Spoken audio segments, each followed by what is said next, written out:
Okay, I do woodburn wildlife pictures, and I do wood carvings.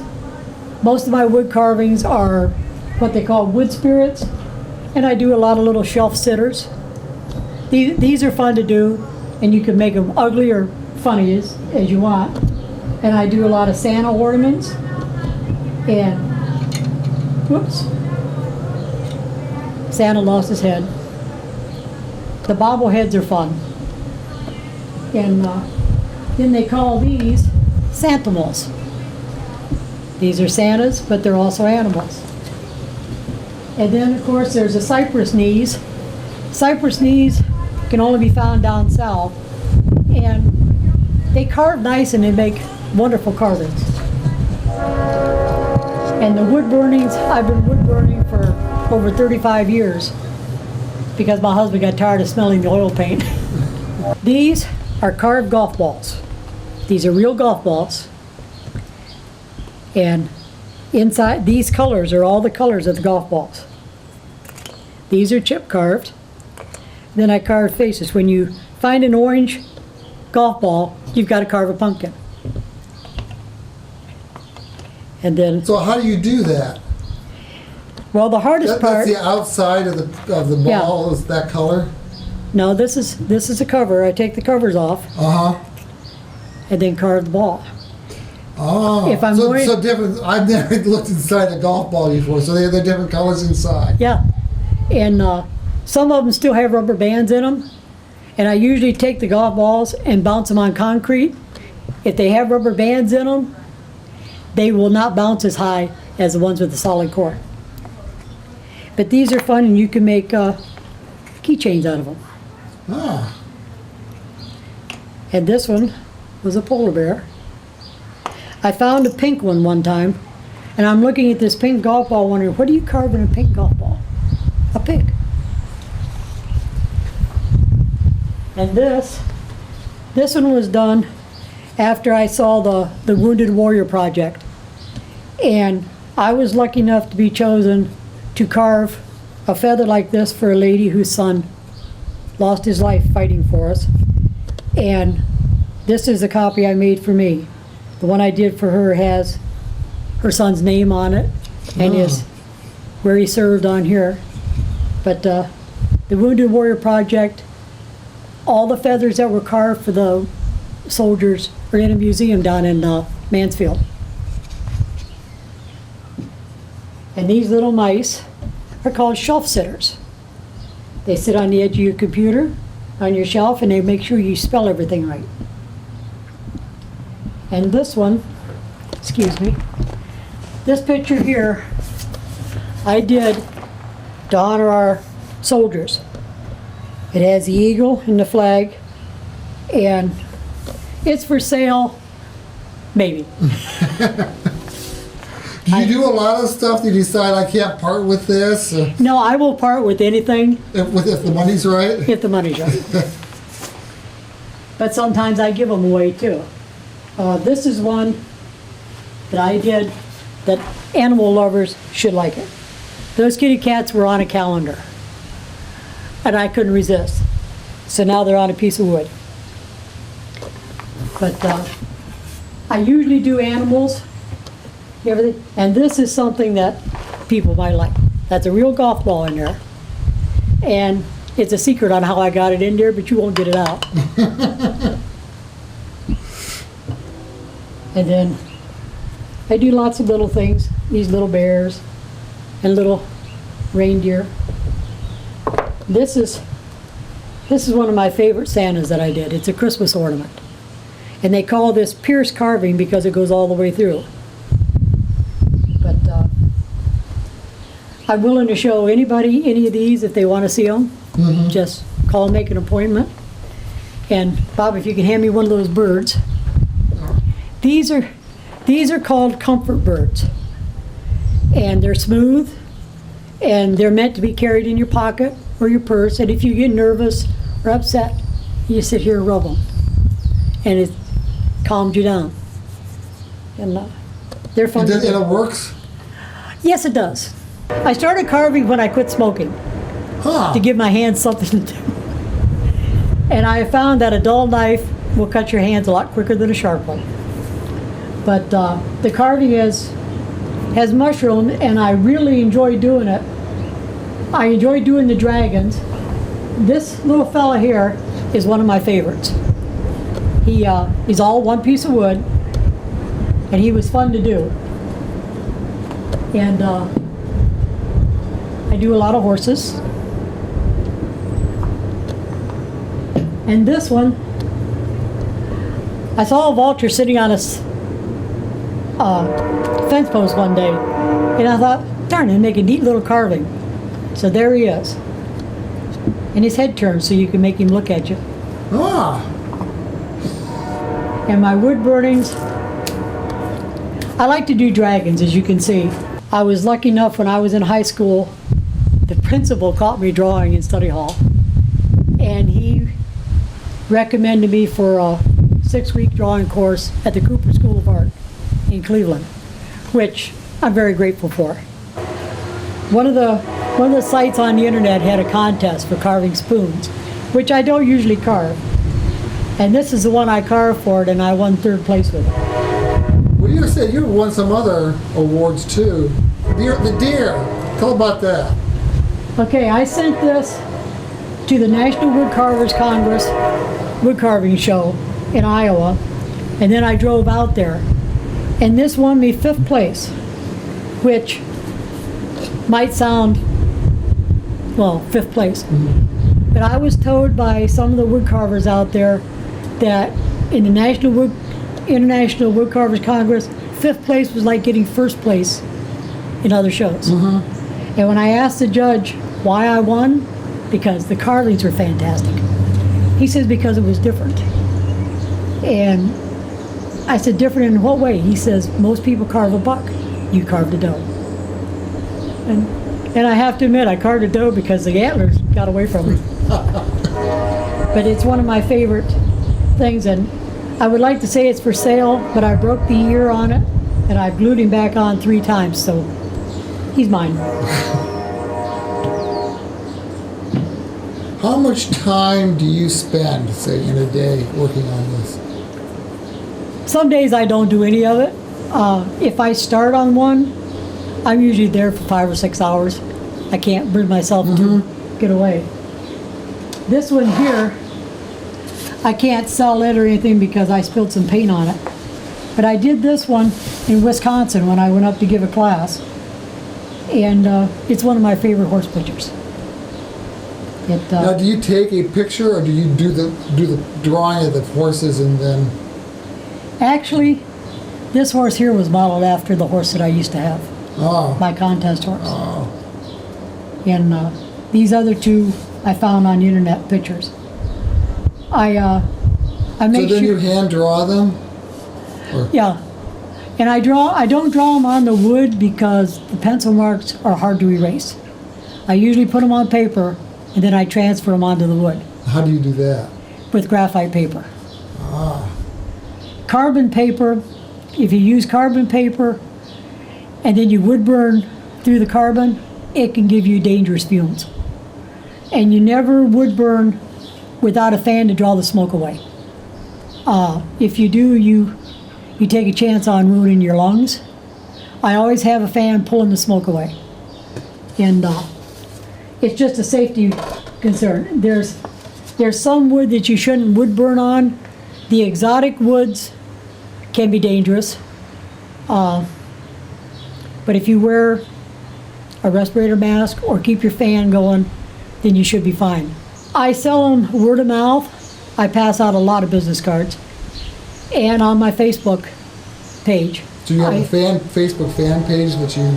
No, it's just my regular Facebook page. I put up the pictures, and when I get one done, I'll put it up. And then I belong to a wood carving Facebook page and a wood burning Facebook page. And they just, one of the Facebook pages, Faces in Wood, put some of my work up on their headliner for a few days last week, which really makes me feel good. Does it generate sales? Sometimes, yes. I've been very lucky. I used to go to a lot of shows, And I set up at the medieval fair for several years. That's where the dragon started. Yeah. I've been very lucky in that I have my wood burnings and carvings in over 35 states, and Costa Rica, Canada, Wales, Scotland, England, Finland, Belgium, Germany, and Australia. So you get inquiries from those places. I had a gentleman in England ask me to do a wood burning of his wife and her horse going over a jump. And we made the arrangements, and then he asked me, he says, could you take about 50 pounds off my wife? Was that extra? Well, I did, and he loved it. And whenever anyone likes my work, makes my day. In the United States, wood burning is not considered an art. It's considered a craft. And a lot of art shows do not want Really? them in it. In Europe, wood burning is an art. There are some wood burners. If you Is it go like on, sculpting with wood? I mean, yeah, if you go online and look up wood burning art, you will find so many people that do this. And there are so many names I can't. There's a lady in Australia that I was lucky enough to meet in person, Sue Walters. She's fantastic wood burner. The lady that taught me how to do wolves, I never got to meet her in person. She was in Canada. She called me on the phone and talked to me for 2 hours on the phone from Canada, telling me how to do the eyes on my wolves. wow. And it was Did you fantastic. chip in for the phone bill? But what she taught me and told me how to do the eyes, and when you do a portrait of an animal, you can maybe get the nose a little off or the ears a little off, but you've got to have the eyes. To do a pet portrait, I require a photograph of both sides of the animal, a front view, and a close-up of the eyes. Okay, I color these with colored pencils and pastels, a little bit of acrylic paint. Some of the white, little spots of white are acrylic paint. I take the colored pencils and I get the colors mixed the way I want it on the picture, and then I go over it with a damp brush with odorless paint thinner, and it sort of melts the pencil and it makes it look like paint. How long did it take you to figure all that out? Or, Believe it or not, I don't remember whether someone told me that or I just tried it. I think 20, 25 years ago, somebody told me to try it. And it works with pastel. The sky in this dragon's is all pastel chalk. And you have to have just barely damp with the paint thinner, and then you go over it and it just melts it. And it doesn't come off. The only pastel chalk that it doesn't work on is the white. I have to use a colored pencil for that. I usually use Prismacolor pencils, and the white on the mountains in this dragon picture is all wood burned except for the little bit of white. That's just the pencil that I went over and then hit it with the paint thinner. But it works really good, and I like the effects of it. If you want to mix your colors to get a certain color, you do it before you put the paint thinner on it. And I've used oil pastels in the chalk stick, and I just take them and wet the brush and then use it like paint. you've done art all your life? Is that? I've drawn ever since I was a kid. I got into painting, oh gosh, I don't even remember when. And when you got into the woodworking, you were saying that your mother encouraged you there? She didn't live to see my woodworking. Oh, really? I used to do intarsias and scroll saw work, and I sold an eagle. Well, I sold a raccoon one day. My dad was staying with me at the time, and he says, "I don't believe someone gave you $50 for that raccoon." I said, Dad, I get $200 for the eagles. And he says, oh. The biggest wood burning I've ever done was a coffee table. It was made out of pine from Montana, and the pine had been cut 80 years before. And it took me 8 hours to sand all the varnish off of it. And it took me almost a month to put the picture on it. It had the Grand Teton Mountains in the background, and then the pine forest, the log cabin. It had an elk coming straight towards you, and then it had the rocks going up the hill, and there was a big knot in the board. So I made the knot into a rock, and then I put a bear and 2 cubs, one of the cubs going up a tree. Then you go down the hill the other side, and there was a creek coming through it, and on the other side of the creek was 8 wolves. And then there was the front of the board had that blue stain to it, so I made that into a river. It's now back in Montana. And I did one that was a good 6 foot long for a lady in Wyoming with 7 horses on it.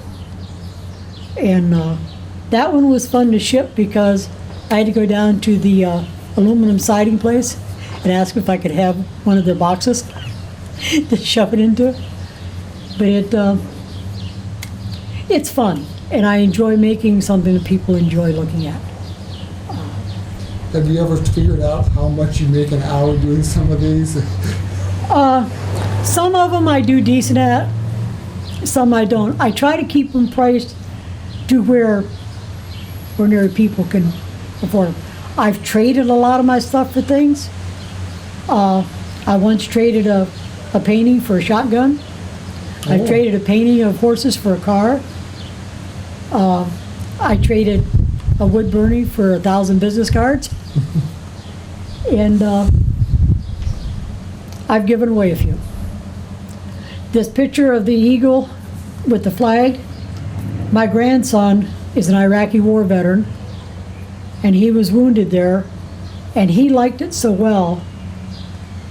And I made another one, a smaller one on a plate for him, and wrote his name and everything on the back, and I'm going to give it to him for his birthday. And my other grandson is still in the Marines, and I'm going to do one for him. And I have a granddaughter from here in Conneaut that's in the Air Force. Yeah. And a couple of great nephews that served.